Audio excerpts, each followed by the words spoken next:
Misy jeunesse Madagascar faltafaona aminareo indray zahay eto amin'ny Cool TV ny fotoanantsika isan-kerinandro isan'andro moa zany dia amin'ny lera toy izao hitondranay aminareo ny sary mahakasika ny fifaninanana izay ankafizintsika sy arahantsika isan'andro ity. Efa noentinay taminareo teto ireo mpifaninana izay voatery nandao fifaninanana satria moa zany tsy nahazo ny loko maitso anankiroa farafahakeliny araky ny efa nambara tao anatin'ny dingana voalohany. Nentinay teto ihany koa ireo mpifaninana vitsivitsy izay tafakatra amin'ny dingana manaraka ary dia nanatrika ny casting faharoa manomboka androany ary dia ny sary mahakasika an'izay casting faharoa izay no hoentinay aminareo ary hitanareo atao anatin'ity sary ity fa dia nomena lohahevitra ny mpifaninana mena sy mainty izay ny lohahevitra nomena azy ireo ary dia samy nanao zay mapetipety azy samy nanao zay mahafalifaly ny fony ary samy niezaka mafy mihitsiny na ny mpifaninana na ny ray aman-dreny mba tonga ny zanany ho tafakatra amin'ny dingana manasadalana. Nonke arahantsika ny sary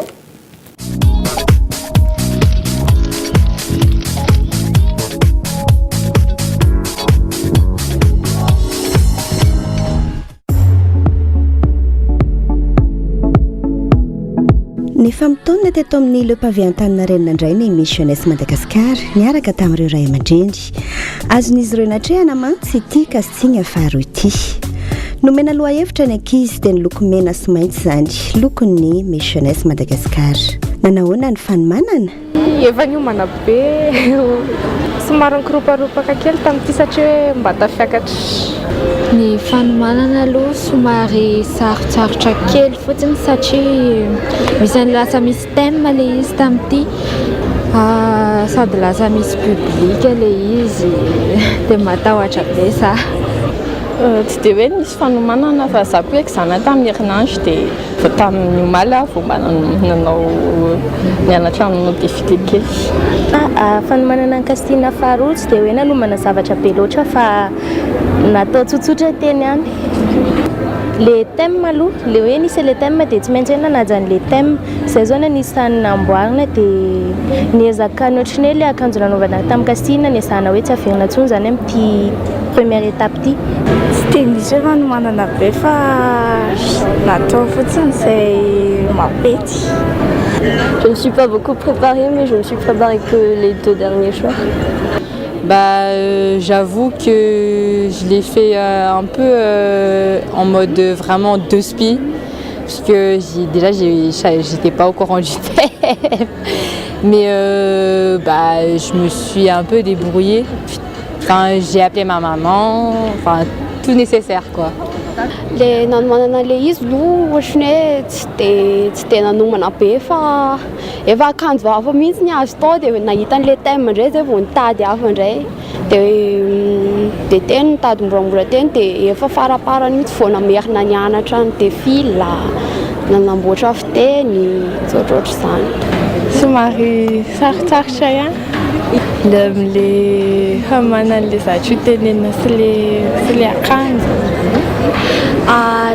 Manana ity deuxième sélection dia somary sarotsarotra ihany le miatrika le izy le couleur le thème mena aloha zany efa nananana tao trano ihany fa le kiraro no tsy voafolaka tsara nandeha tamin'le izy dia iny no sarotsarotra kely namonaka anazy. Ny fanomanana zany somary sarotsarotra kely ihany satria le couleur rouge zany tsy dia misy ao an-trano fa nahita ihany.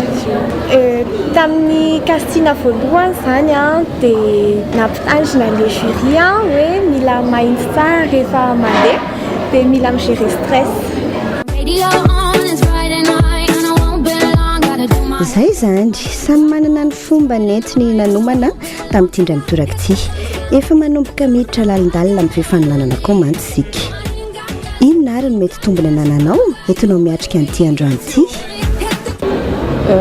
Atoako za manika dia za koa lava dia voilà. Mety hoe saiko forme angamba.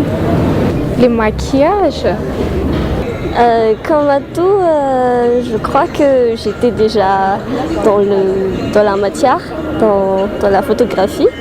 Je crois que je pourrais être à la hauteur des autres.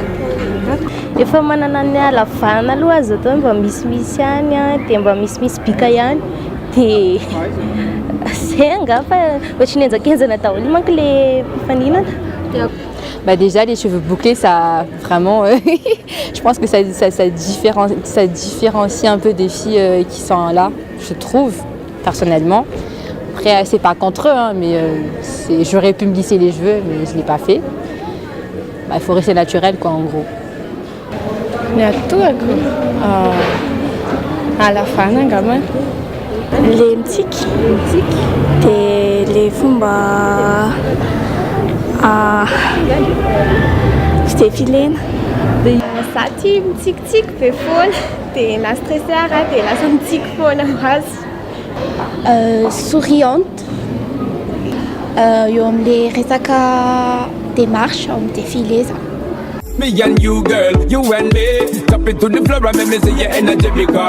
voaraisama tsara zany ny torohevitra nomenanareo rakizika dia ataovy izay mety ary resy lahatra ny mpitsara samy maka concentration tsara daholo koa eto am-piandrasana ny fanombohana fa ono araka ny hevitrareo inona zany no tokony ho toetra miavaka ananan'izany hoe misy jeunesse Madagasikara zany Ankoatran'ny alavana sy bika ny critère tokony ananana misy anankiray dia ohatra hoe mamoaka ny tena personnalité any avao aminazy mba hiafahana amin'ilay olona satria maro koa mpifaninana manko dia tsara tarehy dia lava dia manana forme koa manana fomba sirotra. Mila manana culture générale dans les pays aloha izy dia manana assurance et confiance en soi. Il faut déjà avoir un minimum d'intelligence et je sais pas faut être neutre, enfin je sais pas, il faut être soi-même et naturel, enfin je dirais avoir l'esprit libre et beaucoup d'imagination et d'idées et être ouverte à tout le monde, enfin je sais pas, être sociable, je sais pas.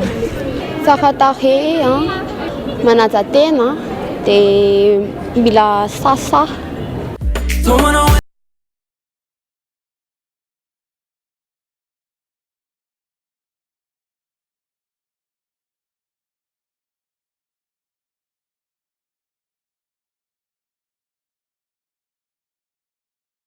Samihafa mihitsy ilay satria ilay voalohany izany tsotsotra dia ohatran'ny hoe tsotsotra konko ny fomba nipreparena anazy fa ilay faharoa izany sady niexigena hoe noir e rouge dia sarotra be satria ohatra zao ilay zanako izay dia hanao pataloha mainty efa fanaovako mianatra izany kiraro mainty efa clin d'œil dia sarotra be mihitsy izany nanomanomana an'ilay izy moa izy koa manana idéany dia sarotra be. Na samihafa azy aloha ilay voalohatra ny hoe tsotsotra satria hoe casting mbola ilay casting sara-babe bahoaka rehetrarehetra fa ity deuxième casting ity kosa aloha somary nanao spécial kely ihany izahay fa nefa na izany ary tsy hoe spécial be fa natao izay mety tao fotsiny. Misy thème dia ny rouge et noir zany no dominena tamin'ilay izy mba nanao akanjo hafa ohatra izay zao satria hoe mba mampiseho amin'ny bika an'ilay izy.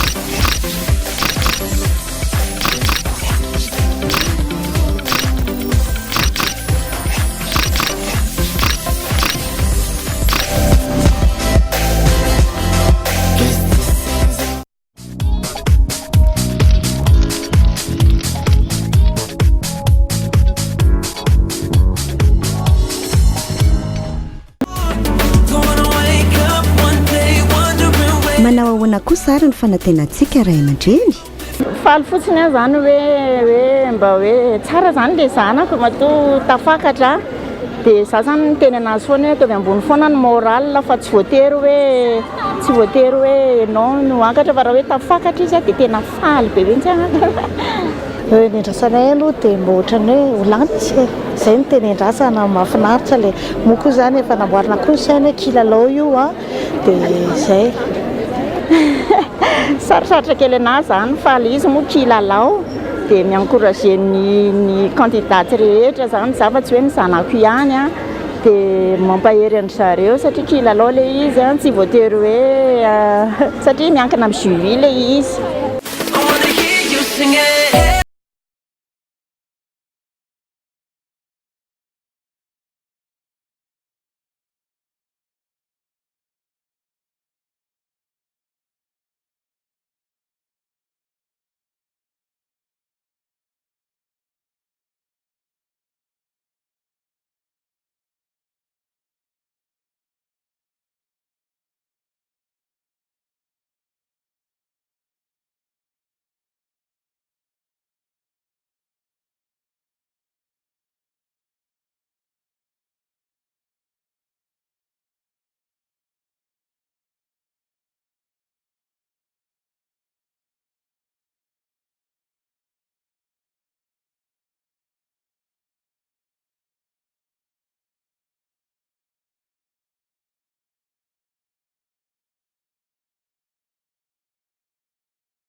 Kizia.